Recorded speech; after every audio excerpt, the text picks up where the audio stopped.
Hello students, in this lecture I will discuss about biotechnology. The first chapter of biotechnology is Principle and Processes of Biotechnology. क्या है biotechnology? It is branch of biology which deals with techniques. ठीक है, जिसमें हम use करते हैं micro organism को, plants को, एनिमल्स को या उसके किसी कंपोनेंट्स को, एंजाइम्स को for the welfare of human being. ठीक है, तो biotechnology is actually branch of biology which deals with techniques by using micro organism, plants और एनिमल्स और it's components for welfare of human being.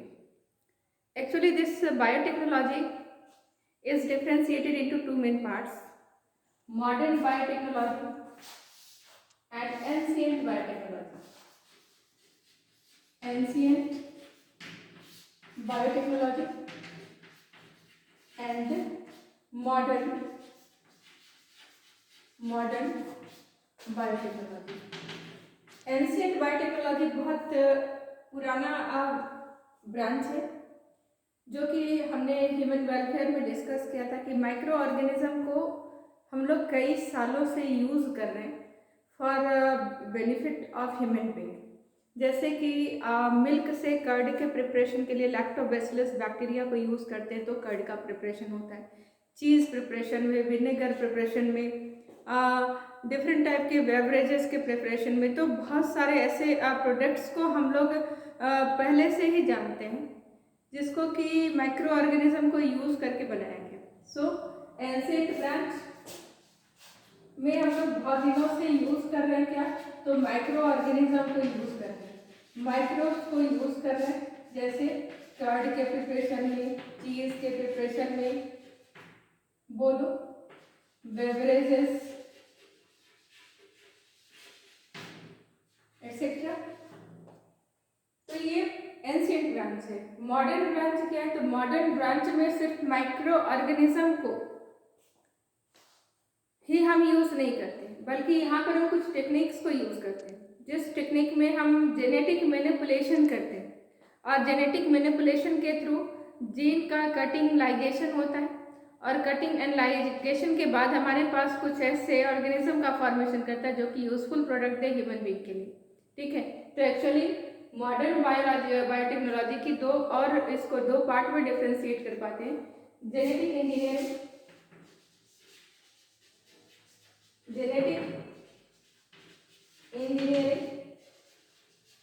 And chemical engineering. Genetic engineering में जिसको recombinant DNA technology भी कहते हैं, it is also called RDNA technology. Recombinant DNA technology, R technology का मतलब recombinant DNA technology. और रिकॉम्बिनेंट डीएनए टेक्नोलॉजी में हम जेनेटिक मैनिपुलेशन करते हैं. जेनेटिक मैनिपुलेशन करते हैं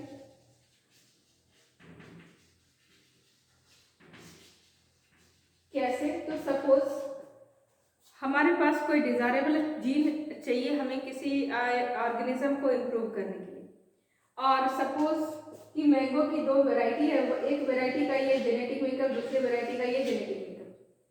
इसके पास डिजीज रेसिस्टेंट नहीं है और ये वाइल्ड वैरायटी है, इसके पास डिजीज रेसिस्टेंट जीन है जिसके कारण ये प्लांट डिजीज रेसिस्टेंस को शो करता है, जिसके कारण ये ज़्यादा प्रोडक्ट दे पाता है, यूजफुल प्रोडक्ट.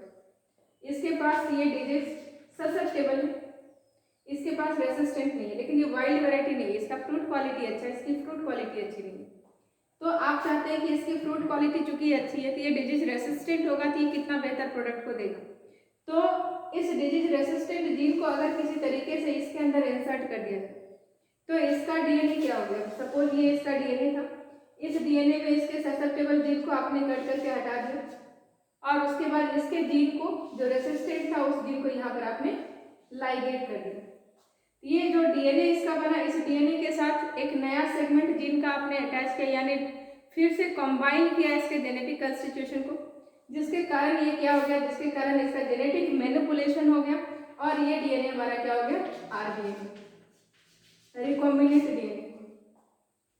ठीक है, RNA के थ्रू जेनेटिक मैनिपुलेशन करके आपने इम्प्रूवमेंट की एक वैरायटी की, किसी के डिजायरेबल किसी के जीन को आपने किसी और जगह पर ट्रांसफर किया, ठीक है।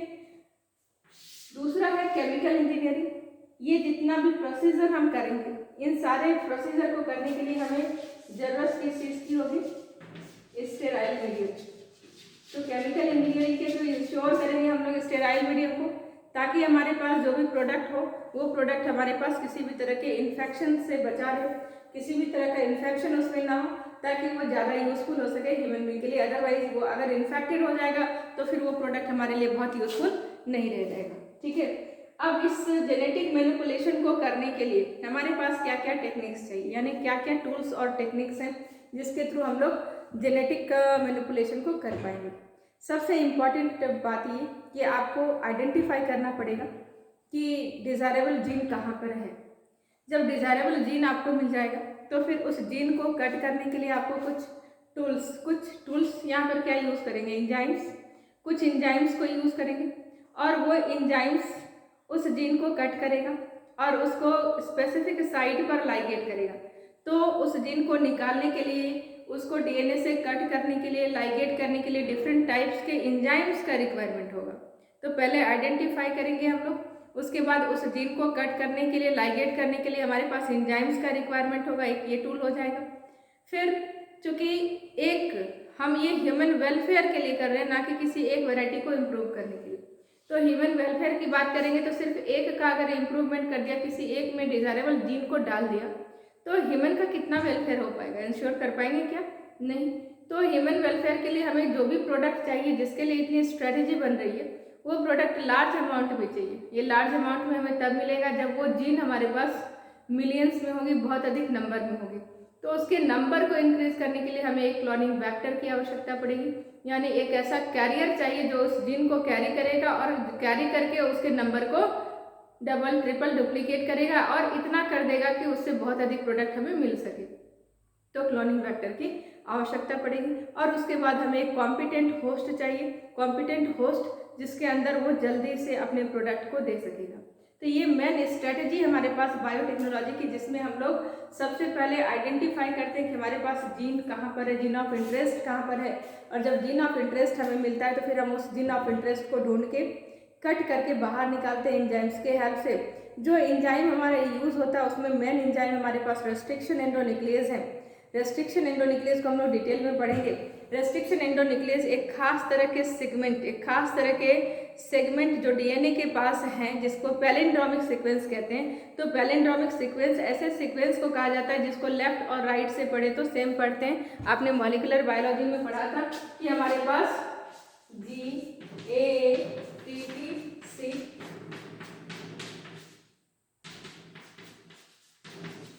इस तरह के जो सीक्वेंस होते हैं, ये 3' to 5', 5' to 3'। आप इधर से पढ़िए, इधर से पढ़िए, आपके सेम सीक्वेंस है। कुछ उसी तरह से जैसे कि हमारे पास ये सारे वर्ड होते हैं, मलयालम, मैडम, कहीं से भी पढ़ो, इधर से भी पढ़ो सेम, इधर से भी पढ़ो सेम। तो ऐसे सीक्वेंस को पैलिंड्रोमिक सीक्वेंस कहते हैं। तो जो रेस्ट्रिक्शन एंजाइम होते हैं, ये रेस्ट्रिक्शन एंजाइम ऐसे ही पैलिंड्रोमिक सीक्वेंस को कट करते हैं और कट करने के बाद इसको लाइगेट करने के लिए एंजाइम चाहिए, तो लाइगेज एंजाइम चाहिए। और इसके अलावा हमें और भी कई तरह के एंजाइम्स चाहिए, जहाँ से मान लो किसी प्लांट से लेना है तो प्लांट के सेल के अंदर जाने के लिए सेल्यूलेज से पहले सेल वॉल को हटाएंगे, उसके बाद जा सकेंगे। अगर एनिमल से लेना है तो लाइसोजाइम यूज़ करेंगे। तो डिफरेंट टाइप के एंजाइम, अगर हमारे पास फंगस के अंदर में डिजायरेबल जीन है तो वहाँ तक पहुँचने के लिए काइटिनेज एंजाइम को यूज़ करेंगे। तो डिफरेंट टाइप्स के एंजाइम का रिक्वायरमेंट पड़ेगा, तब जा करके हमें ये डीएनए मिल पाएगा, ठीक। फिर कॉम्पिटेंट होस्ट चाहिए। कॉम्पिटेंट होस्ट जनरली हमारे पास इकोलाई को हम लोग कॉम्पिटेंट होस्ट मानते हैं, क्योंकि ये बहुत जल्द 20 मिनट्स में रेप्लिकेट कर सकता है और इसका प्रोडक्ट यील्ड हमें जल्दी जल्दी मिल सकता है। तो एक कॉम्पिटेंट होस्ट चाहिए। वेक्टर चाहिए हमें, जिस वेक्टर के अंदर इस जीन को डालेंगे और वेक्टर के अंदर जब जीन को डालेंगे तो जीन उसके अंदर रेप्लिकेट करके अपने नंबर को इंक्रीज करेगा। क्लोनिंग वेक्टर जिसको भी हम लोग डिसाइड करेंगे, वेक्टर क्या है? कैरियर है। तो ये कैरियर वो होंगे जिसका कॉपी नंबर अधिक होगा यानी जो बहुत तेज़ी से रेप्लिकेट कर सकेगा, तो जीन हमारे पास जल्दी जल्दी फटाफट बन के तैयार होगा। तो ऐसे ऑर्गेनिज्म को हम वेक्टर बनाएंगे जिसका कॉपी नंबर अधिक है, जो जल्दी जल्दी मल्टीप्लाई करके अपने नंबर को इंक्रीज कर सकते हैं। ठीक है, तो क्लोनिंग वेक्टर्स के कुछ फीचर्स को हम लोग डिस्कस करेंगे कि उसके पास क्लोनिंग वेक्टर बनने के लिए क्या क्या फीचर्स होने चाहिए। उसके पास कम से कम ऑरिजिन ऑफ रेप्लिकेशन होना चाहिए, क्योंकि जब तक ORI साइट नहीं होगा वो रेप्लिकेट ही नहीं करेगा, रेप्लिकेट नहीं करेगा तो नंबर कैसे इंक्रीज करेगा। तो उसके पास ORI साइट होने चाहिए। सेलेक्टेबल मार्कर्स होने चाहिए, यानी कि जब जीन ऑफ इंटरेस्ट को आपने उसके अंदर डाला तो फिर हमें कैसे पता चलेगा कि इसके अंदर जीन ऑफ इंटरेस्ट है, किसके अंदर जीन ऑफ इंटरेस्ट नहीं है। तो कुछ खास तरह के सीक्वेंस होने चाहिए जो इस बात के आइडेंटिफिकेशन में हेल्प करेगा कि जिसके अंदर जीन ऑफ इंटरेस्ट है उसके अंदर ये चीज़ें होंगी, जिसके पास नहीं है उसके अंदर ये चीज़ें होंगी, ताकि हम सेलेक्ट कर सकें कि कौन सा वाला हमारा रिकॉम्बिनेंट है, कौन सा वाला नहीं है। ठीक है, और इसके बाद कॉम्पिटेंट होस्ट के अंदर डाल करके हम लोग प्रोडक्ट को लेंगे, फिर बाद में हम लोग प्रोसेसिंग करके प्रोडक्ट को यूज़ करेंगे। ठीक है, तो ये मेन है हमारे पास बायोटेक्नोलॉजी का थीम, जिसको हम लोग एक एक करके एक एक पार्ट को हम लोग डिस्कस करेंगे। सबसे पहले हम लोग डिजायरेबल जीन को सेलेक्ट करेंगे, फिर हम लोग एंजाइम्स को देखेंगे, फिर हमारे पास डिफरेंट टाइप के रेस्ट्रिक्शन एंजाइम्स को सुनेंगे, एंड आफ्टर डेट वेक्टर्स को सुनेंगे, फिर कॉम्पिटेंट होस्ट को देखेंगे किस तरह से होस्ट के अंदर इसको हम लोग इंसर्ट कर पाते हैं। ठीक है, ये था इंट्रोडक्शन हमारा बायोटेक्नोलॉजी का। In the next part I will discuss about the enzymes required for this technology और दिस टेक्निक। ओके।